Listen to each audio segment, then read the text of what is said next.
La Nouvelle-Écosse est le terrain de jeu océanique du Canada. Elle est entourée de plus de 13 000 km de bras de mer, d'îles, de plages et de baies. Cet habitat côtier déborde de vie. Des homards qui vivent au fond de l'eau, aux phoques enjoués qui glissent sur les vagues, en passant par les oiseaux de mer qui chassent du haut des airs. Mais la frontière entre la Terre et l'océan est particulièrement sensible aux changements climatiques. De petites variations du niveau de la mer, de la température, des courants, des vents et des vagues peuvent avoir des effets majeurs sur le territoire. Et la faune côtière, peut-être plus que tout autre, dépend d'un environnement stable pour être en santé.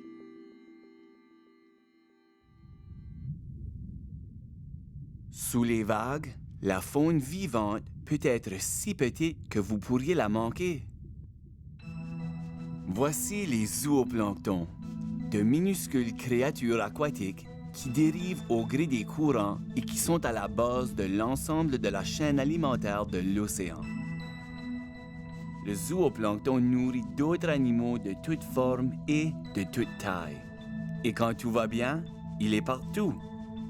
Scintillant au soleil, en groupes si gros que vous pouvez les voir du ciel. Mais à mesure que nos eaux côtières se réchauffent et se polluent, le nombre de zooplancton diminue.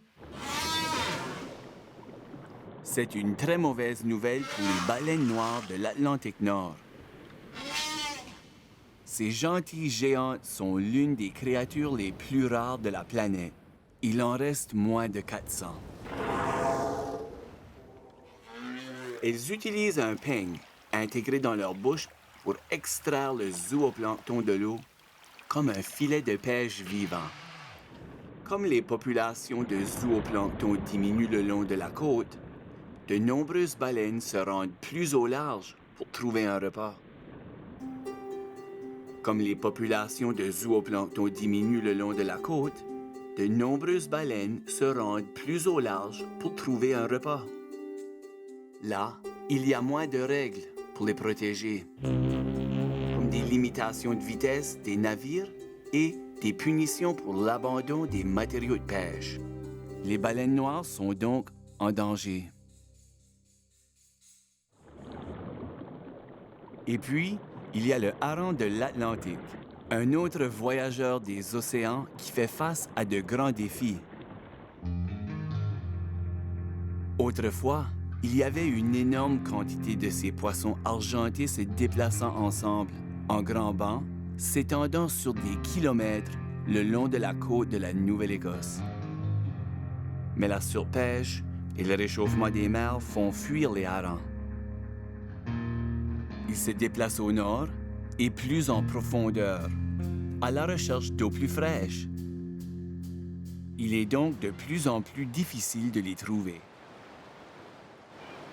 Or, le hareng est l'un des mets préférés du fou de bassin. Ce grand oiseau marin puissant plonge dans l'eau pour attraper des poissons. Avec ses paupières transparentes qui agissent comme des lunettes, le fou de bassin est fait pour ces chasses sous-marines. Mais même, il ne peut pas aller à la recherche des poissons lorsqu'ils descendent trop profondément ou s'éloignent trop du rivage. Le macareux moine, au visage clownesque, se nourrit également de harengs. Sur le rivage, le changement climatique lui pose encore plus de problèmes. Les macareux font souvent leur nid sur des falaises au bord de la mer. Mais ces falaises sont exposées au mauvais temps et risquent de s'abîmer à cause des tempêtes de plus en plus fortes. Et n'oublions pas le pluvier siffleur, un minuscule oiseau de rivage que nous pouvons souvent apercevoir en train de chercher sa nourriture dans le sable. Les pluviers construisent leur nid sur la plage. Mais le soleil d'été devient maintenant trop chaud pour la mer, ce qui l'oblige à laisser ses œufs sans protection. pendant qu'elle cherche de l'ombre.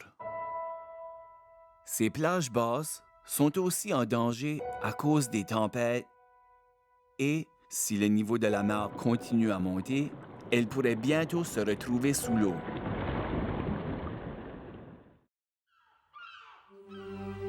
Comme vous pouvez le constater, l'habitat côtier est bien plus qu'un va-et-vient de vagues. C'est un écosystème vivant qui respire. Il évolue en permanence, mais présentement, il évolue trop vite. Et le protéger, c'est protéger toute la faune et la flore qui y vit.